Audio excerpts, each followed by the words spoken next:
거울 속에 나는 늘 같은 표정이었다. 56년을 살아왔지만 내 얼굴엔 감정이라는 게 거의 드러나지 않았다. 아침마다 면도를 하며 바라보는 이 얼굴은 마치 오래된 흑백 사진처럼 생기가 없었다. 여보, 아침 드세요. 아내 순이가 식탁에 밥상을 차려놓고 조용히 말했다. 언제나 그랬듯 그녀의 목소리는 담담했다. 감정의 기복이 없는 마치 일기예보를 읽는 아나운서 같았다.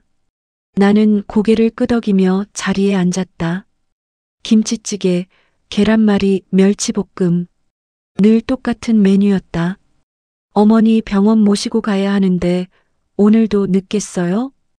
응, 회의가 있어서. 대화는 거기서 끝났다. 22년간 이어온 우리 부부의 아침 풍경이었다.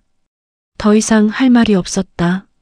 아니, 정확히는 하고 싶은 말이 없었다. 결혼은 책임감으로 시작됐다. 순이가 임신했을 때 나는 27이었고 그녀는 25이었다. 사랑해서가 아니라 해야 할 일이라고 생각해서 결혼했다. 그때는 그게 당연한 수순이라고 믿었다.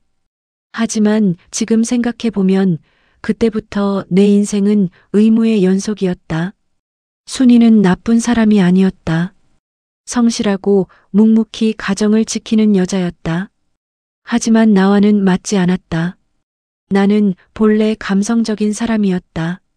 젊은 시절엔 시를 쓰기도 했고 음악을 들으며 혼자 눈물을 흘리기도 했다.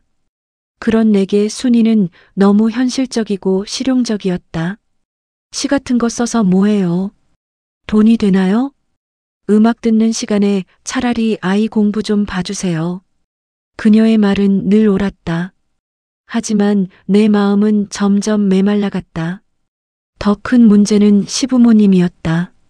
어머니는 순이를 부모 없이 자라서 예의가 없다며 늘 구박했다.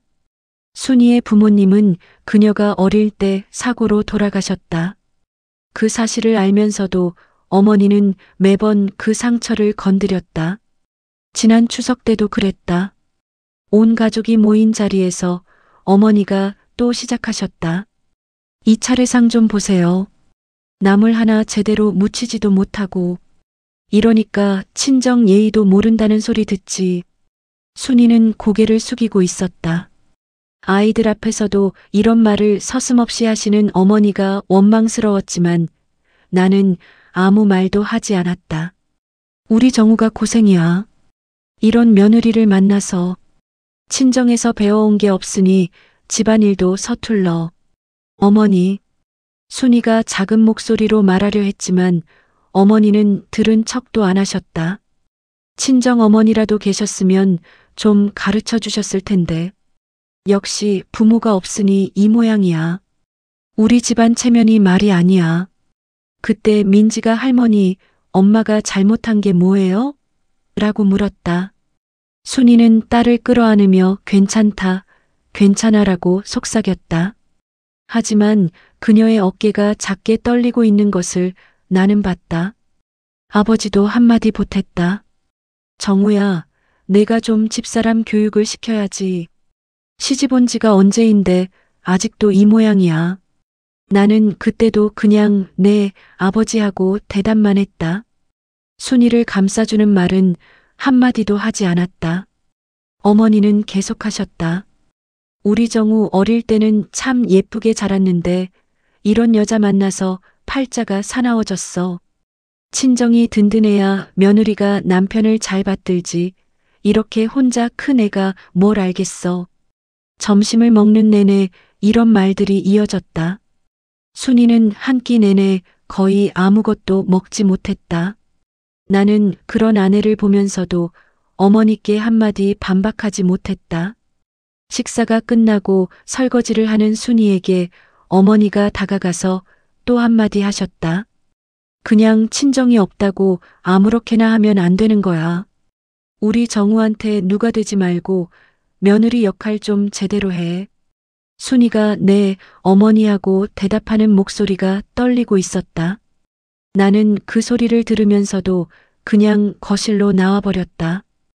그날 저녁 집으로 돌아가는 차 안에서 순이는 한마디도 하지 않았다. 아이들도 눈치를 보며 조용히 있었다. 나는 그런 분위기가 불편해서 라디오를 켰다. 집에 도착해서야 순이가 화장실에서 훌쩍이는 소리가 들렸다. 하지만 나는 모른 척했다. 어떻게 위로해야 할지도 몰랐고 사실 그럴 마음도 없었다. 어머니 말씀이 틀린 것은 아니라고 생각했으니까.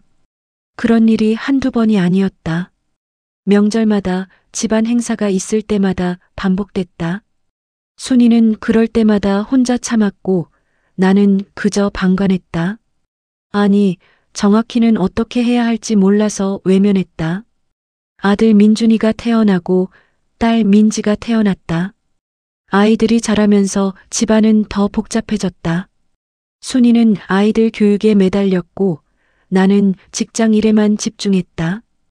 우리는 같은 집에 살지만 각자의 인생을 살고 있었다. 회사에서도 나는 그저 그런 직장인이었다. 특별히 뛰어나지도 특별히 못하지도 않는 평범한 과장이었다. 승진해서 밀릴 때도 있었고 후배들이 먼저 부장이 되는 것을 지켜볼 때도 있었다. 그럴 때마다 속은 상했지만 표현하지는 않았다. 집에서도 회사에서도 나는 그저 조용한 사람이었다.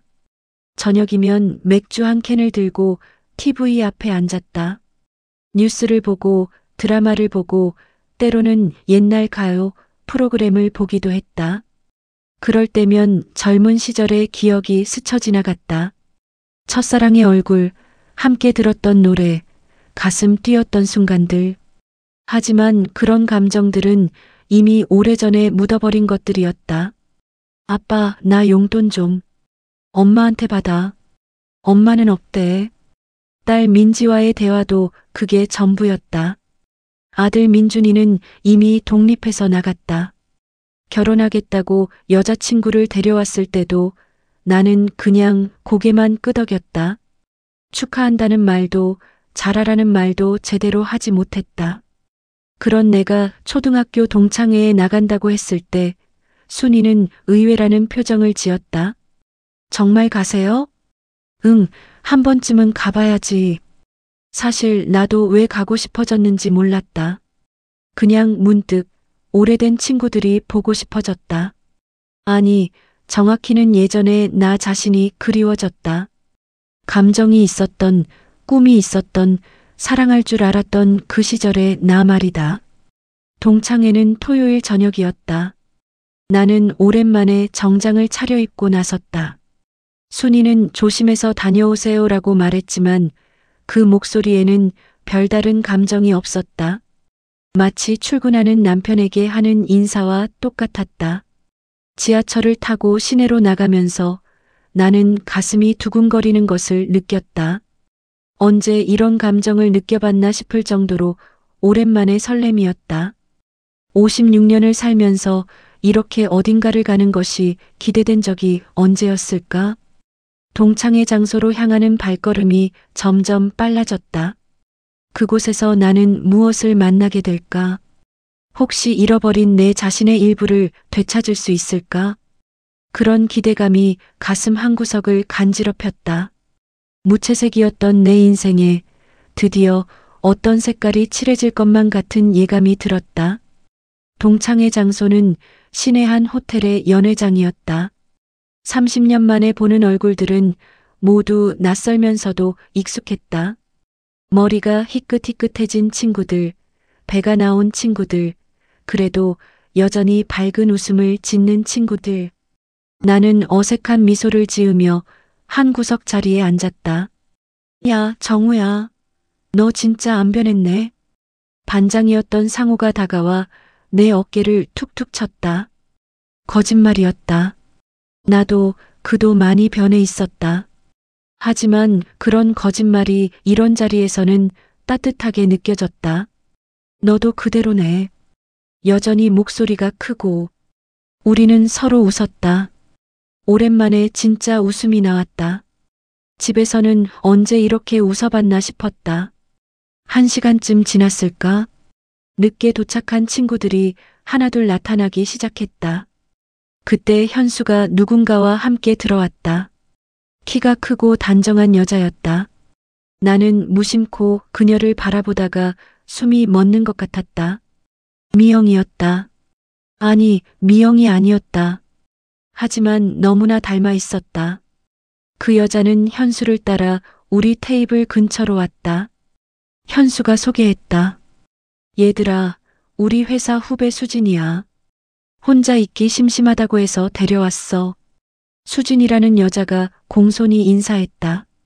그 순간 나는 30년 전으로 돌아간 것 같았다.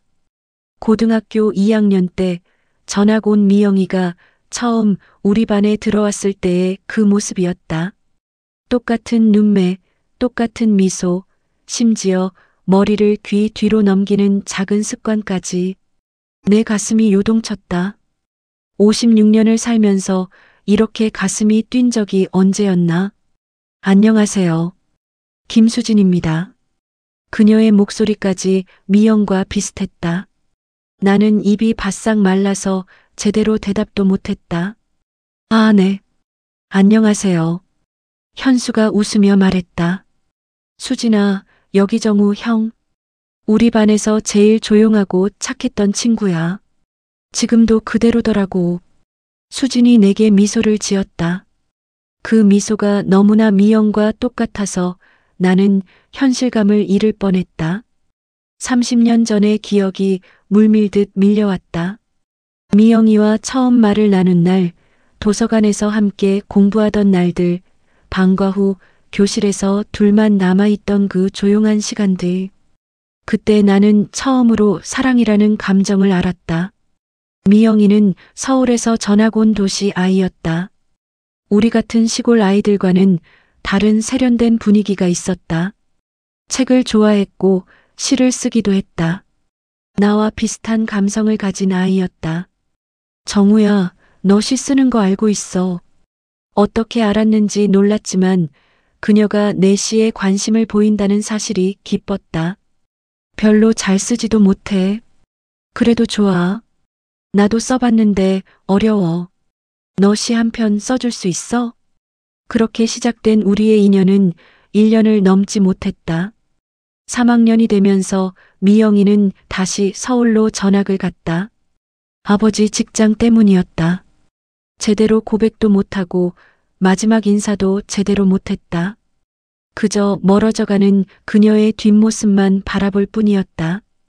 그 후 나는 미영이를 잊으려고 애썼다. 하지만 완전히 지울 수는 없었다.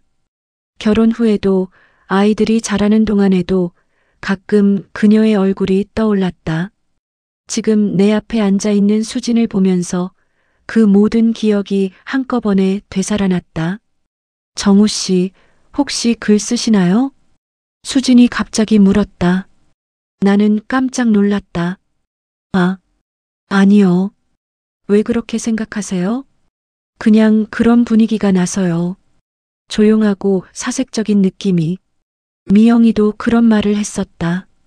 정우야, 너는 뭔가 다른 것 같아. 깊이 생각하는 것 같고. 똑같은 말이었다. 술이 돌면서 분위기가 무르익었다. 옛날 이야기가 나오고 추억담이 쏟아져다. 하지만 나는 오직 수진에게만 신경이 쓰였다. 그녀가 웃을 때마다 말할 때마다 심지어 물잔을 들 때마다 미영이가 겹쳐 보였다. 현수야, 화장실 좀 다녀올게. 수진이 자리에서 일어났다. 나도 모르게 그녀를 따라 일어섰다. 저도 좀. 복도에서 우연히 마주친 것처럼 꾸몄지만 사실은 의도한 것이었다. 수진이 먼저 말을 걸었다. 정우 씨, 힘들어 보이세요. 네. 그냥 뭔가 지쳐 보이세요. 무거운 짐을 지고 사는 것 같은. 나는 할 말을 잃었다. 이 여자는 어떻게 내 마음을 이렇게 꿰뚫어 보는 걸까? 모든 사람이 다 그렇게 사는 거 아닌가요? 그래도 가끔은 자유로워지고 싶지 않으세요? 진짜 자기 모습으로 살고 싶지 않으세요? 그 순간 나는 확신했다. 이 여자는 미영이다. 30년이 지나 다른 모습으로 내 앞에 나타난 미영이다. 아니면 미영이가 보낸 천사거나. 수진 씨는 어떻게 그런 걸 아세요? 저도 그렇게 살았거든요. 남들이 원하는 모습으로만. 근데 이제는 진짜 제 모습을 찾고 싶어서. 우리는 잠시 서로를 바라봤다. 그 짧은 순간에 30년간 쌓인 내 모든 외로움이 그녀에게 전해지는 것 같았다. 연락처를 알 수 있을까요? 내가 먼저 말했다. 결혼한 남자가 할 말은 아니었지만 어쩔 수 없었다. 너무 오랫동안 이런 감정을 느끼지 못했다. 네. 수진이 미소를 지으며 명함을 건넸다. 그 미소는 30년 전 미영이의 마지막 미소와 똑같았다. 집으로 돌아가는 길에 나는 가슴이 두근거렸다. 오랜만에 살아있다는 느낌이었다. 56년 만에 처음으로 내일이 기다려졌다. 현관문을 열고 들어가니 순이가 TV를 보고 있었다. 어떻게 됐어요? 재미있었어요? 응, 그냥 그랬어. 거짓말이었다. 내 인생에서 가장 설레는 하루였다. 하지만 그 설렘을 아내와 나눌 수는 없었다. 아니, 나누고 싶지 않았다. 그날 밤 나는 잠들지 못했다. 수진의 얼굴이 계속 떠올랐다. 아니, 미영이의 얼굴이. 30년 만에 되찾은 내 잃어버린 감정들이 가슴을 어지럽혔다. 동창회 다음 날 나는 회사에서 일이 손에 잡히지 않았다. 수진의 명함을 책상 서랍에 숨겨두고 하루에도 몇 번씩 꺼내보았다. 그녀의 이름을 만지작거리며 언제 연락할지 고민했다. 결국 참지 못하고 점심시간에 문자를 보냈다. 어제 만나서 반가웠습니다. 커피 한 잔 어떠세요? 5분도 안 되어 답장이 왔다. 저도 정우 씨와 더 이야기하고 싶었어요. 내일 오후 2시 강남역 근처 카페에서요. 가슴이 뛰었다. 이런 설렘이 언제 이후였나? 결혼 전에도 이렇게 떨린 적이 있었나 싶었다. 다음 날 나는 거짓말을 했다. 오늘 거래처 미팅이 있어서 늦을 것 같아. 순이는 평소처럼 담담하게 고개만 끄덕였다. 아무것도 의심하지 않는 그녀를 보며 묘한 죄책감과 함께 해방감이 밀려왔다. 카페에서 수진을 기다리는 동안 나는 손바닥에 땀이 날 정도로 긴장했다. 그녀가 나타났을 때 나는 또 한 번 숨이 멎었다. 흰 블라우스에 검은 치마, 단순하지만 우아한 차림이었다. 미영이 즐겨 입던 스타일 그대로였다. 늦지 않았죠? 아니에요. 저도 방금 왔어요. 거짓말이었다. 나는 30분 일찍 와서 기다리고 있었다. 커피를 시키고 대화를 나누면서 나는 점점 그녀에게 빠져들었다. 수지는 내 이야기에 진심으로 관심을 보였다. 내가 젊은 시절 꿈꿨던 것들, 포기한 것들에 대해 물어봤다. 정우 씨는 진짜 원하는 게 뭔가요? 지금이 아니라 진짜로요. 글쎄요. 이제는 잘 모르겠어요. 거짓말이에요. 분명히 있을 거예요. 마음 깊숙이 숨겨둔 꿈이. 그녀의 말에 나는 무너졌다. 30년간 누구에게도 털어놓지 못한 내 속마음을 이 여자는 어떻게 알고 있는 걸까? 사실 예전에 시를 썼어요. 지금도 가끔 쓰고 싶어지는데 써보세요. 저 때문에라도. 그 순간 나는 완전히 그녀의 포로가 되었다. 30년 전 미영이에게 느꼈던 감정이 물밀듯 되살아났다. 그날 이후 우리의 만남은 은밀해졌다. 일주일에 2번씩, 때로는 3번씩 만났다. 나는 아내에게 거짓말을 일삼았다. 오늘 회식이야. 내일 출장 가야 해. 주말에 골프 약속이 있어. 순이는 의심하지 않았다. 아니, 관심이 없었다. 그것이 나에게는 더 편했다. 수진과의 관계는 빠르게 진전됐다. 처음엔 커피, 그 다음엔 식사, 그리고 술자리까지. 한 달 후엔 호텔에서 만나기 시작했다. 정우 씨, 저 때문에 힘드시죠? 호텔 침실에서 수진이 내 어깨에 기대며 말했다. 아니야. 너 때문에 다시 살아나는 기분이야. 하지만 부인분이 그 얘기는 하지 말자. 나는 아내 생각을 하고 싶지 않았다. 이 순간만큼은 그저 수진과 나뿐이었으면 했다. 수진과의 잠자리는 미영과의 추억을 되살려 주었다. 순수하면서도 열정적이고 내 모든 것을 받아주는 것 같았다. 순이와는 비교할 수 없었다. 20년 넘게 의무적으로만 해왔던 부부간의 관계와는 완전히 달랐다. 당신을 만나서 다시 남자라는 걸 느껴. 저도요. 정우 씨 같은 분을 기다렸어요. 우리는 서로에게 중독되어 갔다. 나는 수진과 함께 있을 때만 진짜 내가 되는 것 같았다. 감정을 숨기지 않아도 되고 꿈을 이야기해도 되고 약해 보여도 되는 유일한 시간이었다. 그런데 수진은 가끔 이상한 질문을 했다. 정우 씨 어머님은 어떤 분이세요?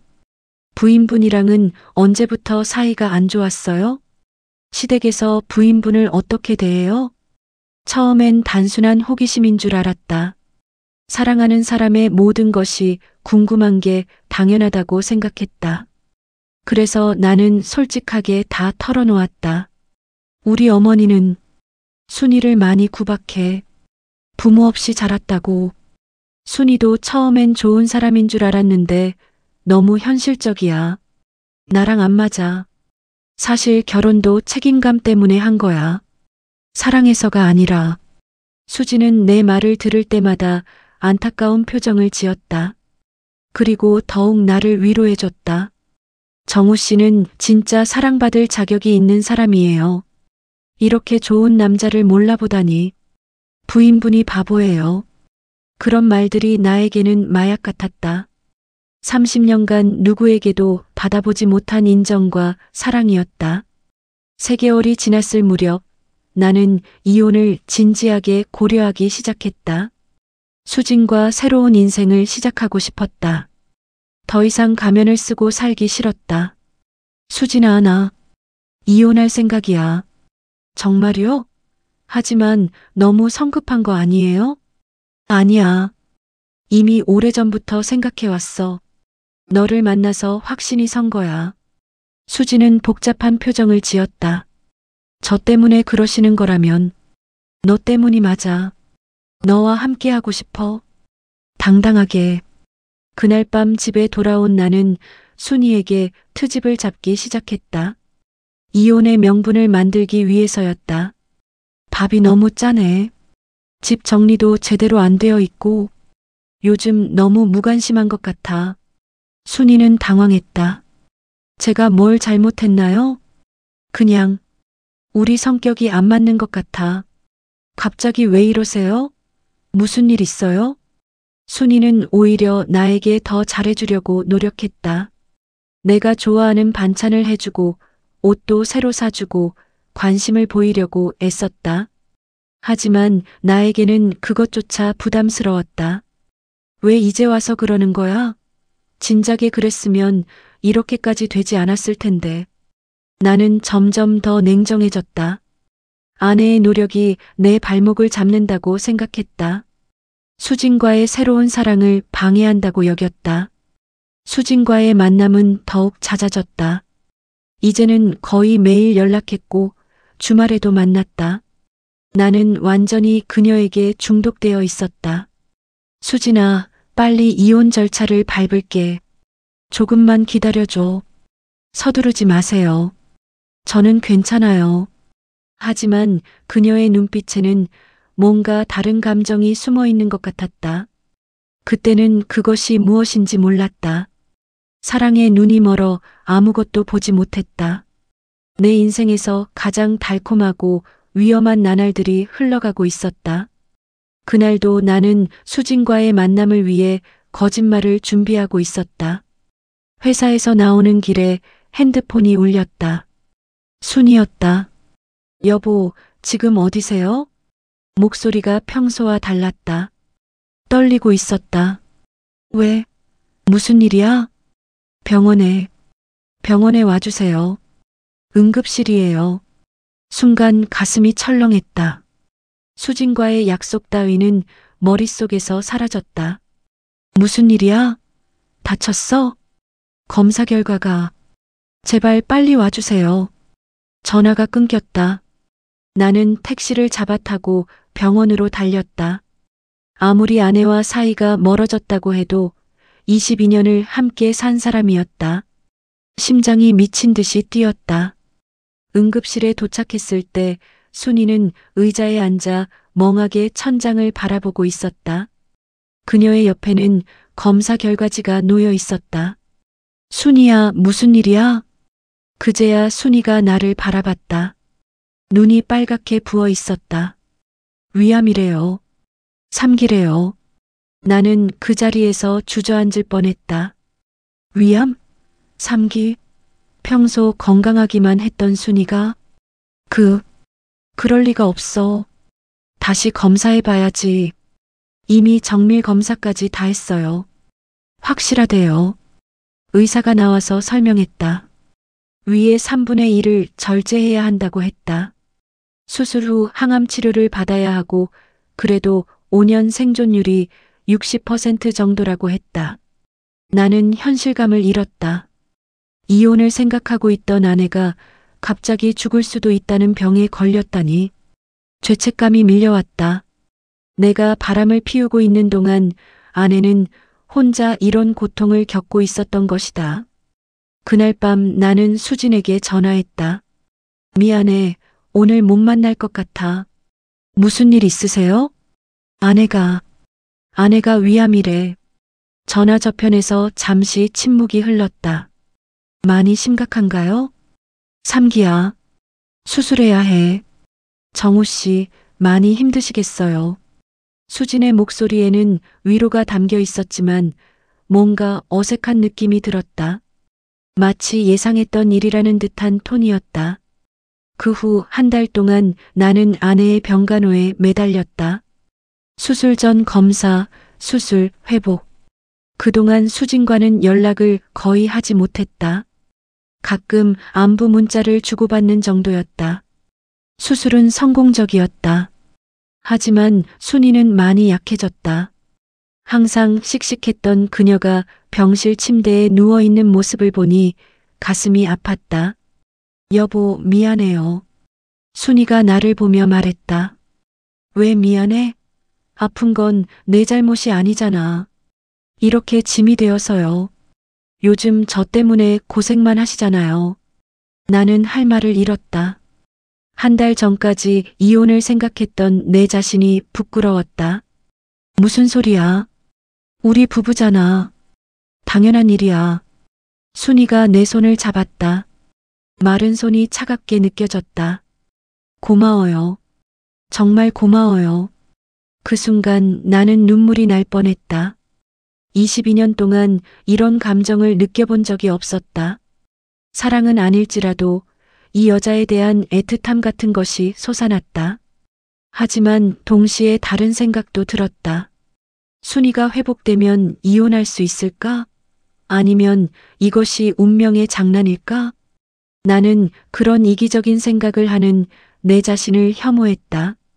하지만 수진에 대한 그리움을 완전히 지울 수는 없었다. 수술 후 일주일째 되던 날 수진에게서 연락이 왔다. 정우 씨, 어떠세요? 많이 힘드시죠? 응, 그런대로 견디고 있어. 잠깐 만날 수 있을까요? 위로해드리고 싶어요. 나는 망설였다. 아내가 병원에 있는 동안 다른 여자를 만난다는 것이 옳은 일일까? 아직은 시간이 없을 것 같아. 그래도 잠깐이라도요. 정우 씨가 너무 걱정되어요. 결국 나는 수진을 만났다. 병원 근처 카페에서 30분 정도 짧게 만났다. 많이 지쳐 보여요. 수진이 내 손을 잡으며 말했다. 한 달 만에 느끼는 그녀의 온기가 그리웠다. 괜찮아. 조금만 더 버티면 될 거야. 부인분은 어떠세요? 수술은 잘 됐어. 항암 치료를 받아야 하지만. 수진이 복잡한 표정을 지었다. 정우 씨, 혹시 우리 관계를 정리하시려는 건 아니죠? 나는 당황했다. 사실 그런 생각을 안 한 것은 아니었다. 아니야. 그런 게 아니라 지금은 시간이 알아요. 저도 이해해요. 하지만 정우 씨, 부인분이 회복되신다고 해서 우리가 달라질 건 없잖아요. 그녀의 말이 날카로웠다. 마치 내 마음을 꿰뚫어 보는 것 같았다. 부인분 병이 나으면 그때 진짜 결정하세요. 이혼하실 건지 아니면 저와 이별하실 건지. 수진의 눈빛에는 결연함이 있었다. 그리고 뭔가 차가운 것도 느껴졌다. 집으로 돌아가는 길에 나는 혼란스러웠다. 아내의 병 때문에 죄책감이 들면서도 수진에 대한 마음을 포기할 수는 없었다. 오히려 만나지 못하는 시간이 길어질수록 그리움은 더 커졌다. 병실에 들어가니 순이가 항암치료 부작용으로 머리카락이 많이 빠져 있었다. 모자를 쓰고 있었지만 야윈 얼굴이 더욱 초라해 보였다. 어디 갔다 오세요? 응, 회사 일로 잠깐. 또 거짓말이었다. 나는 거짓말하는 것도 익숙해져 있었다. 고마워요. 이렇게 매일 와주셔서. 순이의 감사 인사가 내게는 비수처럼 꽂혔다. 나는 그녀가 고마워할 만한 남편이 아니었다. 아내가 생사의 갈림길에 있는 동안에도 다른 여자를 그리워하고 있으니까. 그날 밤 나는 잠들지 못했다. 수진의 마지막 말이 계속 머릿속을 맴돌았다. 부인분 병이 나으면 그때 진짜 결정하세요. 나는 아내가 회복되기를 바라면서도 동시에 그 후에 올 선택의 순간을 두려워했다. 내 이기적인 욕망과 최소한의 양심 사이에서 갈등했다. 수술 후 2달째 순이의 상태는 조금씩 나아졌다.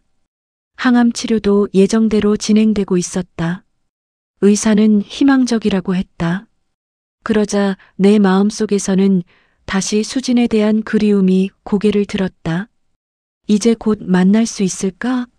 순이가 완전히 회복되면 그때 이혼 이야기를 꺼낼 수 있을까? 나는 여전히 이기적인 꿈을 꾸고 있었다.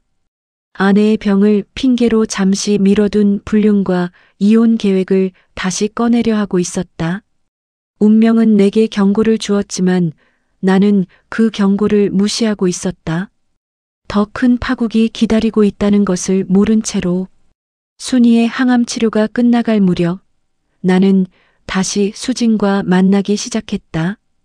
아내의 상태가 안정되자 억눌러왔던 욕망이 다시 고개를 들었다. 죄책감은 여전했지만 수진에 대한 그리움이 더 컸다. 정우 씨, 많이 힘드셨죠? 오랜만에 만난 수진은 더욱 아름다워 보였다. 몇 달간 보지 못한 그녀가 더욱 간절하게 느껴졌다. 너를 못 본 게 더 힘들었어. 저도요. 정말 보고 싶었어요. 우리는 다시 예전처럼 만나기 시작했다.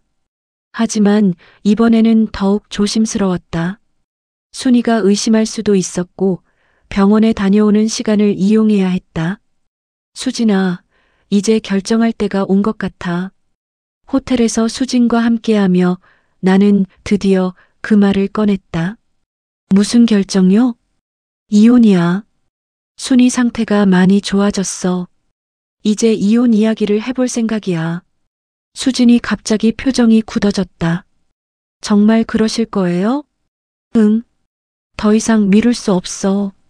나이도 있고 우리에게 남은 시간이 많지 않잖아. 수진이 오랫동안 나를 바라봤다. 그 눈빛에는 내가 처음 보는 감정이 담겨 있었다. 정우 씨는 제가 누구인지 정말 모르세요? 뭐? 정말 모르시는군요. 수진이 차갑게 웃었다. 그 웃음은 지금까지 봤던 그녀의 모습과는 전혀 달랐다. 무슨 소리야? 갑자기 왜 그래? 저는 김수진이 아니에요. 나는 얼어붙었다. 이름이 거짓말이라고요. 그뿐만 아니라 우리가 만난 모든 순간이 거짓말이었어요. 도대체 무슨...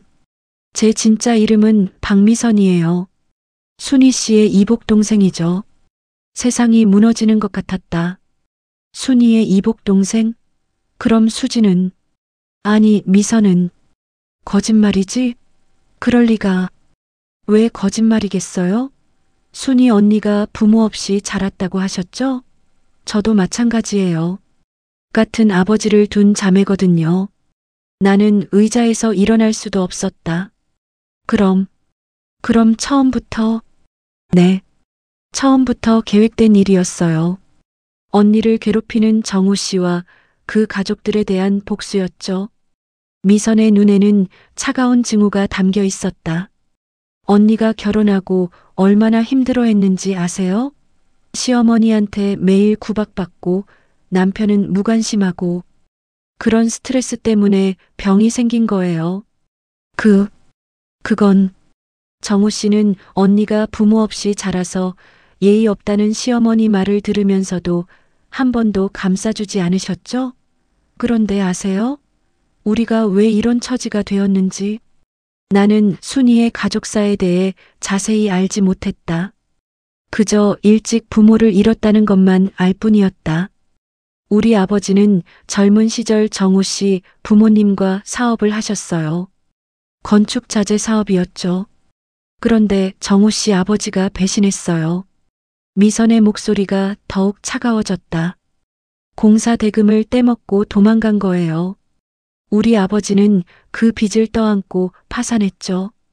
언니 어머니는 그 충격으로 심장마비로 먼저 돌아가시고 나는 입이 벌어졌다. 그런 일이 있었다니. 어머니가 돌아가신 후 아버지는 절망에 빠져서 술로 지내셨어요. 그러다 한 여자분을 만나셨는데 그분이 바로 제 어머니예요. 미선이 창밖을 바라보며 계속했다.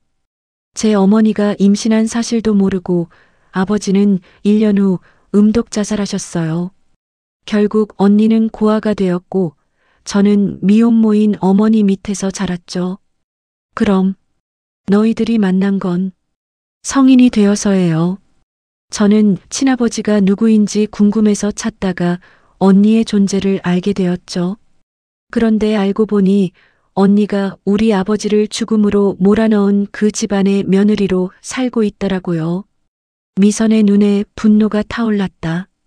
더 기가 막힌 건 언니가 시댁에서 부모 없이 자라서 예의 없다는 구박을 받으며 살고 있다는 거였어요. 우리를 고아로 만든 바로 그 사람들한테 말이죠. 나는 변명할 말이 없었다. 모든 것이 사실이었다. 언니는 20년 넘게 혼자 참았어요. 남편의 사랑도 받지 못하고 시댁의 구박도 혼자 견뎠어요. 그러다 병까지 걸렸죠. 미선이 일어서서 창가로 갔다. 그래서 계획한 거예요. 정우 씨 같은 남자가 어떤 유혹에 넘어갈지 연구했죠. 첫사랑이 그리운 중년 남자. 뻔했어요. 첫사랑도 거짓말이었어?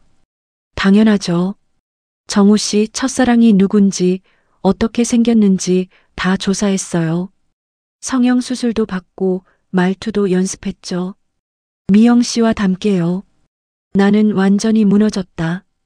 내가 진심으로 사랑했다고 생각했던 모든 것이 가짜였다.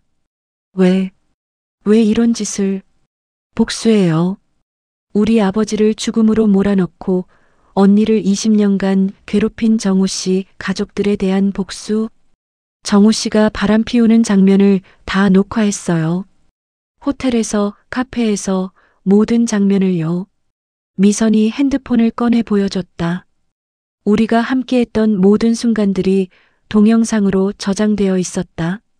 처음에 언니를 찾아갔을 때는 복수할 생각이 없었어요. 그냥 이복 언니가 있다는 게 신기해서였죠. 그런데 언니가 어떻게 살고 있는지 보고 화가 났어요. 미선이 핸드폰을 꺼내 보여줬다. 우리가 함께했던 모든 순간들이 동영상으로 저장되어 있었다. 이제 언니에게 보여드릴 거예요. 당신이 얼마나 비열한 남자인지, 아픈 아내를 두고도 바람을 피우는 인간인지요. 나는 온몸이 떨렸다. 제발, 순이한테는 말하지 마. 왜요?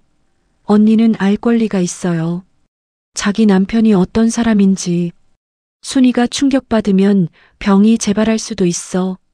제발. 그건 정우 씨 걱정이겠죠? 언니 걱정이 아니라. 미선의 말이 정확했다. 나는 순이가 아니라 나 자신이 걱정됐다. 언니는 처음에는 복수를 반대했어요. 그냥 조용히 살고 싶다고 했죠. 하지만 제가 계속 설득했어요. 이대로는 안 된다고, 저 사람들이 우리한테 한 짓을 그냥 넘어갈 수 없다고. 그럼 순이가 언제부터 알고 있었던 거야? 몇 달 전부터요. 처음엔 제가 혼자 계획했는데 나중에 언니한테 말했어요. 정우 씨가 바람 피우고 있다고. 그때 언니가 이미 눈치채고 있다고 하더라고요. 나는 더 이상 견딜 수 없었다. 언니가 저한테 부탁했어요. 정우 씨 상대방이 누구인지 알아보라고. 그래서 제가 접근한 거죠. 그럼 순이가 다 알고 있다는 거야? 네. 언니는 정우 씨가 저와 만나는 동안 얼마나 비참했는지 아세요? 남편이 바람 피우는 걸 알면서도 모른 척해야 하는 심정을. 나는 완전히 절망했다. 순이가 다 알고 있었다니. 그럼 병원에서 나에게 고마워했던 말들도, 미안해했던 모든 순간들도. 언니는 정우 씨를 용서하려고 했어요. 병 때문에 약해져서 혼자 남겨질까봐 무서웠거든요. 하지만 저는 용서할 수 없었어요. 미선이 다시 내 앞으로 왔다. 정우 씨, 이제 선택하세요. 언니한테 무릎 꿇고 사과할 거예요. 아니면 이 영상들을 세상에 공개할 거예요? 나는 아무 말도 할 수 없었다. 내 인생이 완전히 무너지는 소리가 들렸다. 아, 그리고 하나 더. 정우 씨 첫사랑 미영 씨요. 5년 전에 교통사고로 돌아가셨어요. 그것도 몰랐죠? 마지막 일격이었다.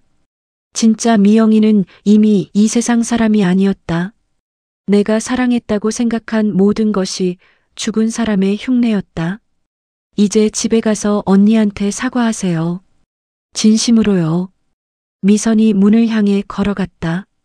참, 동창회에서 현수가 저를 데려온 것도 계획이었어요. 현수는 언니 친구거든요. 저희가 부탁해서 데려간 거죠. 모든 것이 함정이었다. 처음부터 끝까지 나는 완벽하게 노란한 것이다. 호텔방에 혼자 남은 나는 한참을 움직이지 못했다. 사랑이라고 믿었던 모든 감정이 복수국의 도구였다니. 나는 바보였다. 완전한 바보였다. 집으로 돌아가는 길이 너무 멀게 느껴졌다. 순이를 어떤 얼굴로 봐야 할까? 모든 것을 알고 있는 아내를 말이다. 집 앞에서 나는 한참을 서 있었다. 열쇠를 꺼내 들었다가 다시 주머니에 넣기를 몇 번 반복했다. 어떤 얼굴로 순이를 마주해야 할까? 모든 것을 알고 있는 아내를, 내가 배신한 아내를 말이다. 결국 문을 열고 들어갔다. 거실에는 순이가 소파에 앉아 TV를 보고 있었다. 항암 치료 부작용으로 머리카락이 많이 빠져서 스카프를 두르고 있었다. 예전보다 많이 야윈 얼굴이었지만 표정은 평온해 보였다. 일찍 오셨네요. 순이가 돌아보며 말했다. 평소와 똑같은 목소리였다. 하지만 내게는 그 평온함이 더욱 섬뜩하게 느껴졌다. 응. 일이 일찍 끝나서. 나는 어색하게 대답하며 소파 맞은편에 앉았다. 평소라면 방으로 들어가 옷을 갈아입었을 텐데 오늘은 그럴 수가 없었다. 저녁 준비할까요? 아니, 괜찮아. 배가 안 고파. 사실 속이 메스꺼워서 아무것도 넘길 수 없을 것 같았다. 순이가 TV 리모컨으로 볼륨을 낮췄다. 갑자기 집안이 조용해졌다. 시계 초침 소리만 또각또각 들렸다. 여보. 순이가 조용히 불렀다. 응? 미선이 만났죠? 내 심장이 멎는 것 같았다. 역시 알고 있었다. 미선이가 누구야? 어리석은 변명이었다. 순이가 쓴 웃음을 지었다. 제 이복 동생이에요. 수진이라는 이름으로 접근했죠? 제 첫사랑과 함께 성형수술까지 받아가면서 나는 고개를 떨굴 수밖에 없었다.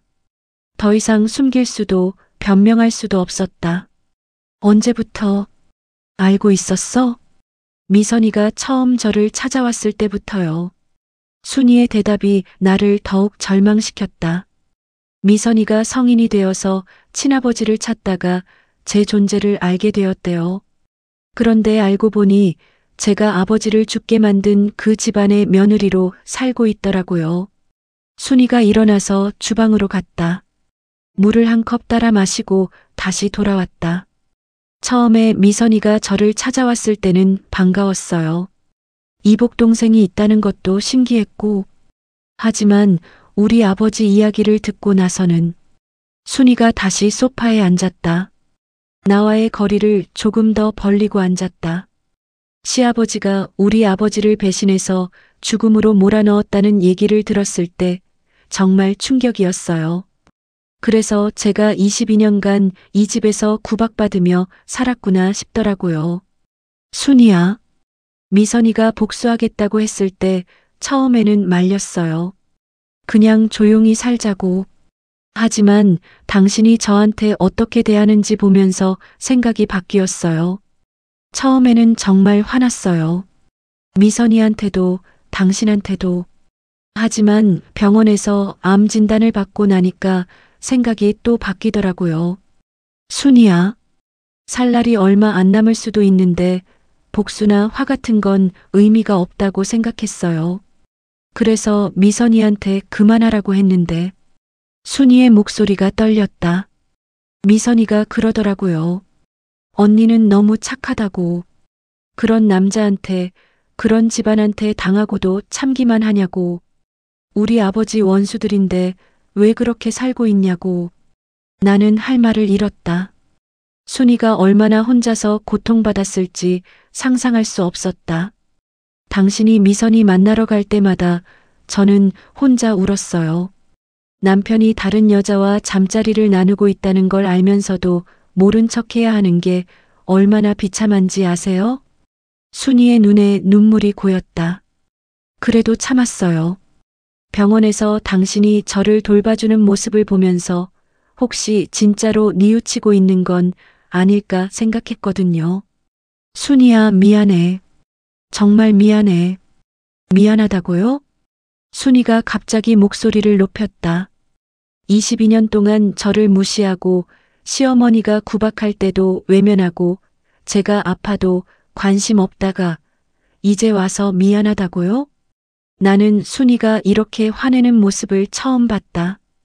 당신 때문에 제가 얼마나 외로웠는지 아세요? 아이들 키우느라 지칠 때도 시댁에서 구박받을 때도 혼자서 다 견뎠어요. 당신은 항상 옆에 있으면서도 남 같았어요. 순이가 일어나서 창가로 갔다. 암에 걸린 것도 스트레스 때문이래요. 의사가 그러더라고요. 만성적인 스트레스가 면역력을 떨어뜨렸다고. 나는 가슴이 찢어지는 것 같았다. 그런데 당신은 제가 수술받고 항암 치료받는 동안에도 다른 여자 생각했잖아요. 저 때문에 힘들다고 하면서도 마음은 미선이한테 가 있었잖아요. 순이야, 정말 미안해. 나도 모르겠어. 어떻게 그럴 수 있었는지. 이제 그만해요. 순이가 돌아서서 나를 바라봤다. 그 눈빛에는 더 이상 슬픔이나 분노가 아닌 차가운 결연함이 있었다. 이혼해요. 뭐? 이혼하자고요. 더 이상 이렇게 살 수 없어요. 나는 패닉 상태가 됐다. 내가 이혼을 원했던 것은 맞지만 이런 상황에서 순이가 먼저 이혼을 말하니 당황스러웠다. 순이야, 다시 생각해봐. 내가 아직 완전히 회복되지도 않았는데. 그래서 더 이혼해야 해요. 제가 언제 재발할지, 언제 죽을지도 모르는데 이런 남자와 남은 시간을 보내고 싶지 않아요. 순이의 말이 단호했다. 미선이가 찍은 동영상들 다 봤어요. 당신이 저를 어떻게 생각하는지, 저에 대해 어떤 말들을 하는지. 나는 얼굴이 화끈거렸다. 아이들한테는 제가 말할게요. 성격 차이로 이혼한다고. 순이야, 제발. 이미 변호사와 상담도 받았어요. 다음 주에 조정 신청할 거예요. 순이가 서류 봉투를 가져왔다. 이혼 조정 신청서였다. 재산은 반반으로 나누고 위자료는 받지 않을게요. 대신 당신이 저를 배신한 것에 대해서는 절대 용서하지 않을 거예요. 나는 그 서류를 받아들 수밖에 없었다. 한 가지만 약속해요. 뭘? 다시는 제 앞에 나타나지 마세요. 저는 당신 얼굴 보기 싫어요. 순이가 방으로 들어가면서 문을 닫았다. 나는 거실에 혼자 남았다. 서류를 들고 있는 내 손이 떨렸다. 내가 원했던 이혼이지만 이런 식으로 끝날이라고는 생각하지 못했다. 나는 가해자였고 순이는 피해자였다. 내가 동정받을 자격은 없었다. 그날 밤 나는 집을 나왔다. 더 이상 그 집에 있을 면목이 없었다. 모텔에서 하룻밤을 보내며 지난 22년을 되돌아봤다. 순이는 나쁜 사람이 아니었다. 그저 나와 맞지 않았을 뿐이다. 하지만 나는 그 이유로 그녀를 무시하고 외면하고 결국 배신했다. 미선이 말한 것이 맞았다. 순이의 병도 그녀의 외로움도 결국은 내 탓이었다. 나는 22년 동안 아내를 서서히 죽여온 것이다. 핸드폰에는 미선의 마지막 문자가 와 있었다. 언니가 이혼하기로 했다니 다행이네요. 이제 언니는 자유로워질 거예요. 정우 씨도 원하던 걸 얻으셨으니 기쁘시겠죠? 비꼬는 투의 문자였지만 거기에는 차가운 진실이 담겨 있었다. 나는 원하던 것을 얻었다. 이혼을. 하지만 그 대가는 너무 컸다. 내 인생의 모든 것이 무너져 내리고 있었다. 이혼 조정은 생각보다 빨리 끝났다. 순이는 재산 분할 외에는 아무것도 요구하지 않았다. 위자료도 양육비도 없었다. 아이들은 이미 다 컸고 순이는 그저 내게서 완전히 벗어나기를 원했을 뿐이었다. 조정실에서 순이를 마지막으로 본 날 그녀는 한층 더 야윈 모습이었다. 항암 치료 부작용으로 머리카락은 거의 다 빠졌고 스카프로 머리를 감싸고 있었다. 하지만 그녀의 눈빛은 예전보다 맑아 보였다. 앞으로 건강하게 사세요. 그것이 22년 부부 생활을 마감하는 마지막 인사였다. 나는 너도라고 대답했지만 그 말이 얼마나 공허하게 들리는지 알았다. 집은 순이가 가져갔다. 나는 짐을 싸서 작은 원룸으로 이사했다. 56년을 살면서 이렇게 초라한 공간에서 살게 될 줄은 몰랐다. 냉장고, 세탁기, 침대. 최소한의 가구만 들여놓은 방은 마치 고시원 같았다. 아이들과의 관계도 끊어졌다. 민준이는 전화를 받지 않았고 민지는 한 번 만나자고 했지만 나를 보는 눈빛이 차갑기만 했다. 아빠, 엄마가 얼마나 힘들어 하셨는지 알아요? 민지의 첫마디였다. 민지야, 이모한테 다 들었어요. 할아버지, 할머니가 엄마한테 어떻게 했는지, 아빠는 어떻게 모른 척 했는지. 민지는 더 이상 말하지 않았다. 그냥 일어서서 나갔다. 그것이 딸과의 마지막 만남이었다. 회사에서도 나는 점점 고립됐다. 이혼 소식이 알려지면서 사람들의 시선이 달라졌다. 누구도 직접 말하지는 않았지만 내가 바람을 피워서 이혼했다는 소문이 돌고 있다는 것을 알 수 있었다. 과장님, 요즘 많이 힘드시죠? 후배가 조심스럽게 물어왔다. 괜찮아. 그래도 새로운 시작이잖아요. 새로운 시작이라. 과연 그럴까? 56세에 혼자 된 남자에게 새로운 시작이 가능할까? 미선은 완전히 사라졌다. 연락도 되지 않고 그녀가 다녔다는 회사에 전화해봐도 그런 사람은 없다고 했다. 아마 가짜 회사였거나 아니면 진짜로 그만뒀을 것이다. 그녀의 모든 것이 거짓이었으니 당연한 일이었다. 나는 가끔 동창회에서 처음 그녀를 봤던 순간을 떠올렸다. 그때의 설렘, 그때의 감동, 모든 것이 조작된 것이었다. 나는 완벽하게 노란한 것이다. 밤마다 혼자 맥주를 마시며 지난 날을 되돌아봤다. 22년 동안 순이에게 얼마나 무관심했는지, 얼마나 이기적이었는지, 아이들이 자라는 모습도 제대로 보지 못했고, 가족의 의미도 모르고 살았다. 한 달 후 회사에서 명예퇴직 대상자 명단에 내 이름이 올라갔다. 직접적인 이유는 말하지 않았지만 분명 내 개인적인 문제들이 영향을 미쳤을 것이다. 나는 별다른 저항 없이 퇴직서에 사인했다. 퇴직금으로 작은 치킨집을 차렸다. 56세에 치킨을 튀기며 살 줄은 몰랐다. 하루 종일 기름 냄새에 찌들어 살면서 나는 내가 얼마나 한심한 인간인지 깨달았다. 어느 날 저녁 단골 손님이 된 대학생이 물어봤다. 사장님은 결혼 안 하셨어요? 했었어. 이혼했지. 아, 그러시구나. 자식은 있으세요? 응, 둘 있어. 하지만 연락 안 해. 왜요? 나는 대답할 수 없었다. 어떻게 설명해야 할까? 내가 바람을 피워서, 아내를 22년간 무시해서, 시부모가 구박할 때 외면해서, 그냥 내가 좋지 않은 아빠였어. 그날 밤 나는 오랜만에 순이에게 문자를 보냈다. 잘 지내고 있어? 몸은 괜찮고? 1시간 후 답장이 왔다. 연락하지 마세요. 저는 괜찮습니다. 짧은 문자였지만 거기에는 단호한 거절이 담겨 있었다. 나는 더 이상 그녀의 삶에서 아무 의미도 없는 존재가 된 것이다. 몇 달 후 민지에게서 연락이 왔다. 아빠, 엄마가 재혼하기로 했어요. 심장이 멎는 것 같았다. 누구와? 병원에서 만난 분이래요. 같은 병을 앓고 계신 분의 남편분이었는데 부인분이 돌아가시고 나서 나는 더 이상 듣고 싶지 않았다. 순이가 행복해진다는 것은 좋은 일이었지만 동시에 내가 완전히 과거가 되었다는 의미이기도 했다. 결혼식에는 오지 마세요. 엄마가 그러래요. 민지의 마지막 말이었다. 그날 밤 나는 처음으로 펑펑 울었다.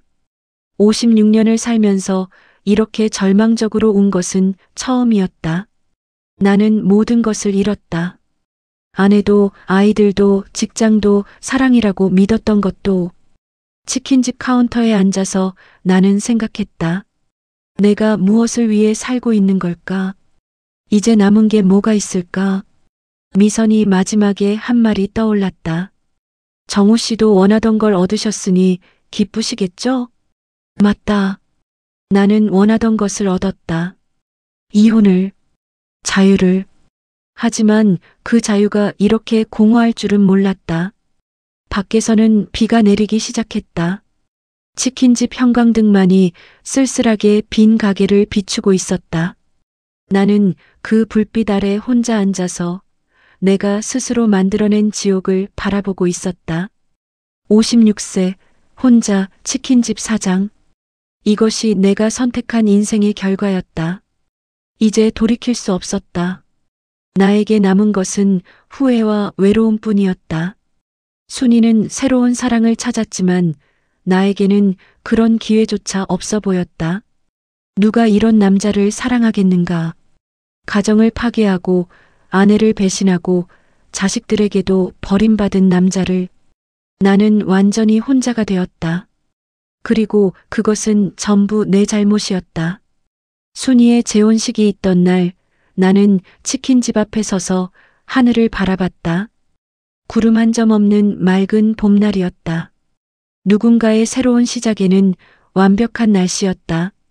하지만 내게는 그저 또 하나의 평범한 날일 뿐이었다. 그로부터 3년이 흘렀다.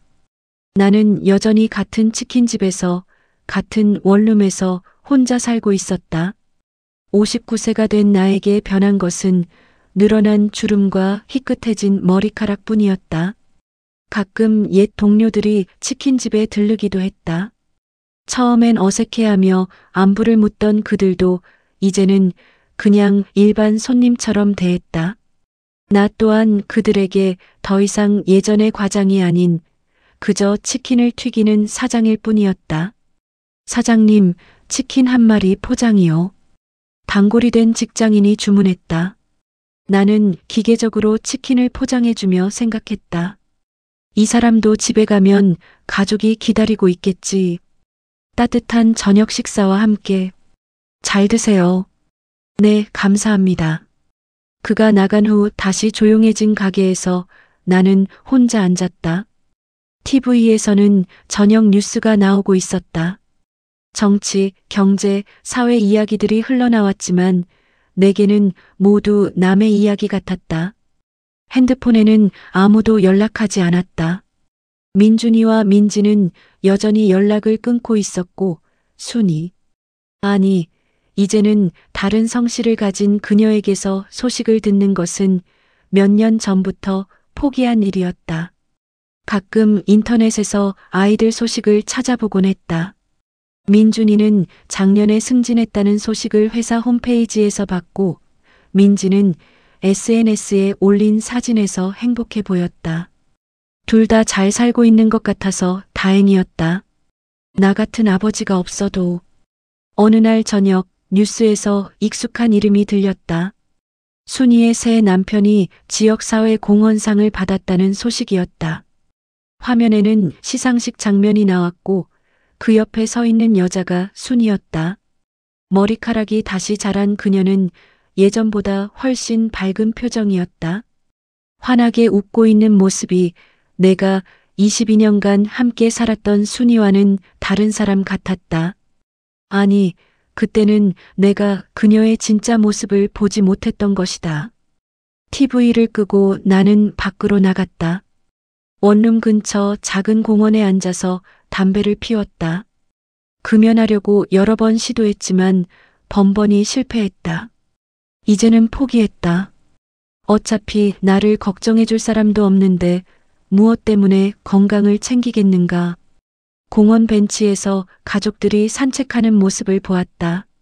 아버지가 아이를 어깨에 태우고 어머니가 그 옆에서 웃고 있었다. 나도 한때 그런 아버지였다. 하지만 제대로 된 아버지는 아니었다.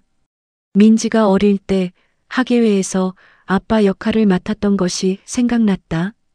그때 나는 회사 일 때문에 바빠서 연습에 제대로 참여하지 못했다. 민지는 실망했지만 아무 말도 하지 않았다. 지금 생각해보니 그때부터 이미 우리 사이에 거리가 생기기 시작했던 것 같다. 민준이와는 축구를 해주겠다고 약속하고 지키지 못한 적이 수도 없이 많았다. 항상 다음에라고 미루다가 결국 그 다음은 영영 오지 않았다. 나는 가족이 있을 때 그 소중함을 몰랐다. 당연한 것으로 여겼고 언제든 그들이 그곳에 있을 것이라고 생각했다. 하지만 가족은 당연한 것이 아니었다. 서로 사랑하고 보살펴야 유지되는 것이었다. 집으로 돌아가는 길에 편의점에서 소주 한 병을 샀다. 원룸에서 혼자 술을 마시며 또 과거를 되돌아봤다. 이런 일이 매일 반복됐다. 후회하고 자책하고 그리고 또 후회하고. 미선은 완벽한 복수를 했다. 그녀가 원했던 것은 단순히 나를 고통스럽게 하는 것이 아니었다. 내가 스스로 모든 것을 잃게 만드는 것이었다. 그리고 성공했다. 나는 이제 아무도 사랑하지 않고 아무에게도 사랑받지 않는다. 가족도 친구도 동료도 없다. 하루하루를 그저 생존하기 위해 살고 있을 뿐이다. 가끔 이런 생각이 든다. 내가 만약 순이를 진심으로 사랑했더라면 어땠을까? 시부모가 그녀를 구박할 때 보호해줬더라면, 아이들과 더 많은 시간을 보냈더라면, 감성적인 부분을 포기하지 않고 아내와 나눴더라면. 하지만 그런 가정법은 의미가 없다. 이미 모든 것이 끝났다. 돌이킬 수 없는 강을 건넜다. 이제 나에게 남은 것은 이 고독한 삶을 끝까지 살아가는 것뿐이다. 매일 치킨을 튀기고 손님들의 주문을 받고 혼자서 소주를 마시며 잠들고 아침에 일어나서 또 같은 일을 반복하고 어쩌면 이것이 내가 받아야 할 벌인지도 모른다. 22년간 아내를 무시하고 아이들에게 무관심했으며 마지막에는 배신까지 한 나에게 내려진 형벌.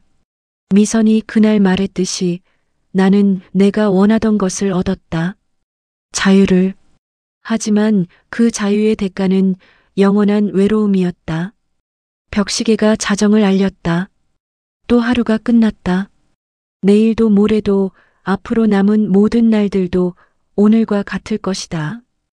혼자서 조용히 아무도 기다리지 않고 아무도 나를 기다리지 않는 채로 불을 끄고 침대에 누우며 나는 생각했다. 이것이 내 인생의 결말이다. 사랑 없는 결혼에서 시작해서 배신과 복수로 얼룩진 중년을 거쳐 완전한 고독으로 끝나는 인생. 나는 스스로 만든 감옥에서 평생을 살게 될 것이다. 후회와 자책이라는 간수와 함께 외로움이라는 차가운 벽에 둘러싸인 채로. 그리고 그것은 전부 내가 선택한 길이었다. 창밖에는 또 다른 새벽이 오고 있었다. 하지만 나에게 새벽은 더 이상 희망의 시간이 아니었다. 그저 똑같은 하루가 다시 시작되는 신호일 뿐이었다. 영원히 혼자인 채로.